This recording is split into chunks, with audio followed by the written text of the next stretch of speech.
14. Angel loved to dance. She wore music like a graceful gown that shimmered as she moved. Even the simplest melody became a full concert, like a music video, when Angel danced to it. And Gerald loved to watch her as she danced in her bedroom late at night and danced in the kitchen while she was getting ready for school. In the 6 years since the arrest and conviction of Jordan Sparks, music had helped Angel to heal and grow. She never had any formal dance lessons, but she made Gerald take her to every new movie that featured dancers, and she would get up in the middle of the night to watch a rerun of an old Fred Astaire movie. Whenever Angel felt sad or guilty or afraid, music and dancing made her feel whole again. Life for Gerald and Angel continued to be rough, even after Jordan went off to jail. Monique never did admit that she was aware of Jordan's abuse, but she did stop calling the children liars. She seemed to stop caring about the children at all.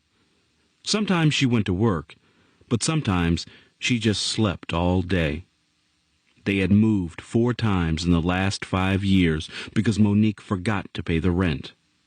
At other times, she forgot to buy groceries. A caseworker checked on the children occasionally, and she tried to encourage Monique so that the family could survive.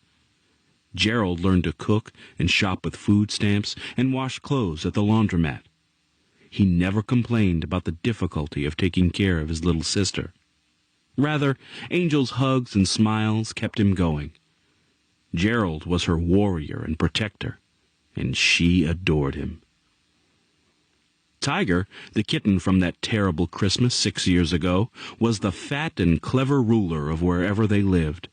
She ate anything, broccoli, sweet rolls, even toothpaste. She never strayed far from Angel's side and had once jumped on a dog that growled at Angel.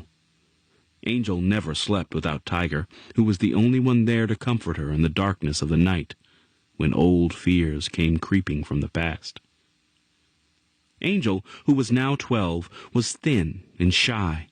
She had large eyes, which sometimes were full of remembered fear. Her hair was long, brown, and fuzzy. She wore it in 2 long braids. She walked gracefully. Her movements were never quick and jerky like those of some girls her age. At 17, Gerald was tough and stocky, with the muscles of a young man who knew hard work. He was dependable and strong, and storekeepers often paid him a few dollars to move boxes or clean up after hours. Every morning, after walking Angel to her school around the corner, Gerald took the bus to Hazelwood High School. He was glad that in spite of all their moving around, he could still attend Hazelwood. He had made a couple of really good friends and was really proud that he had made the basketball team. The Hazelwood Tigers always made the high school playoffs. 2 years ago, they were first in the state. Rob's dad had called him the day after the team roster was posted. Only 15 boys had been chosen to wear the red uniforms of the Tigers varsity. "Congratulations, Gerald. I'm proud of you, son." Gerald wasn't sure if Rob's dad called everybody son or not, but he liked it. He'd never had a father around to call him that. "Thanks, Mr. Washington. I'm going to do my best." "I'll be there at the games, you know. Let me know if you ever need a ride." "Thanks, man." Rob's dad never asked directly how things were with Gerald and Angel, but he called every few months, talking of school or baseball or the weather, letting Gerald know that he was around, just in case. Gerald never told him, but those calls meant so very much. Every year at Christmas, Mr. Washington always made sure that Angel and Gerald had something special under their tree. One year, he even provided the tree as well. Often after basketball practice, Rob and his dad gave Gerald a ride home so that he wouldn't have to take the bus. Rob, with his natural grace and ability, was already talking of college scholarships and NBA contracts. He treated everybody as if they were his best friend, but he generally hung with Andy and Gerald and a couple of other guys from the team, Tyrone and BJ. The basketball season had started well. They had won their first couple of games. Gerald actually looked forward to school, And even though most 17-year-olds would rather gag than admit they liked their little sister, he let Angel tag along when she wanted, and looked forward to her cheerful smile to warm the chilly evenings at home after school. Gerald and Angel stood at the kitchen sink together, the sunlight of a November day filtering weakly through the small window. She was washing, he was drying. The silences between them were pleasant and understood. Angel spoke first. "When is Mama coming home?" "It's always hard to tell. If she got that new job, she might be real late." "Do you think she'll let me take that dance class?" "If she got the job, she'll be in a good mood. Ask her then."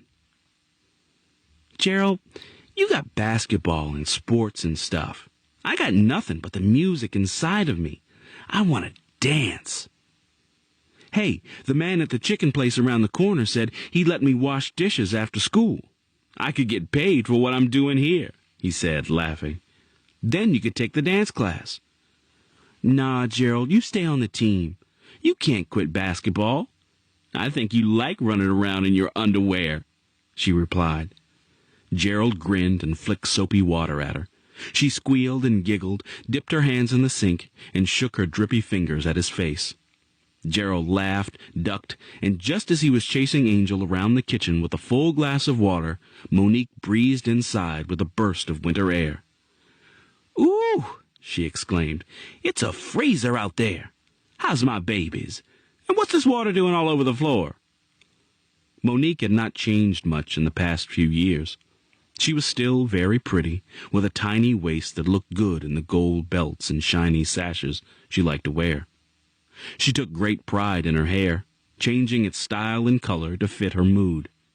Today it was a rusty blonde, with a matching ponytail woven into it. Accented by bright gold earrings, her black dress and two-tone fingernails made her look much younger than she was. She looked great today, and she was smiling. Gerald looked up at her, but his good mood was gone. He didn't like it when Monique came in smiling. He knew that Monique had probably gotten the job, which meant that she would go out tonight to celebrate. He was proud of her that she had not returned to the drugs, but she had developed a taste for whiskey and was finding more and more excuses to go out and drink with her friends. "Did you get the job, Mama?" asked Angel. "Yes, baby, I did." Monique glowed with pleasure. "I'll be answering telephones at the YMCA every day from 9 to 5. Aren't you proud of your mama? I gotta go celebrate." "That's great, Mama," Angel said, hugging her. Mama, can I ask you something?" "Sure, baby, what you need?" "A lady came to my school today, and she told me about this dance class that I can be in. She said I was really good. Can I be in it, please?" "Dancing? Probably a waste of time. How much is it going to cost me?" $50, whispered Angel, not daring to look at her mother. $50? Good Lord!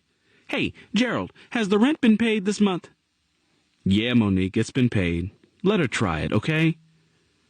"Okay, baby. Go dance your little heart out. As a matter of fact, I may do a little dancing myself tonight. I gotta go change." Angel grinned at Gerald. She was going to dance. A group from the dance theater of Harlem was spending 6 weeks at her school, working with talented young people. She didn't tell Gerald that only 40 children had been selected for the class from over 200 who tried out, and that only 20 of those would dance in the show at the end of the program. She had been afraid to hope. Monique left, humming the latest song. The click of her high heels reminded Gerald of that day long ago, and he suddenly felt a little dizzy. The dishes finished, Angel took Tiger into her room and turned on the radio. She danced with her cat and danced with her dreams, while Gerald wrestled with memories of pain. 15. "Yo, Gerald,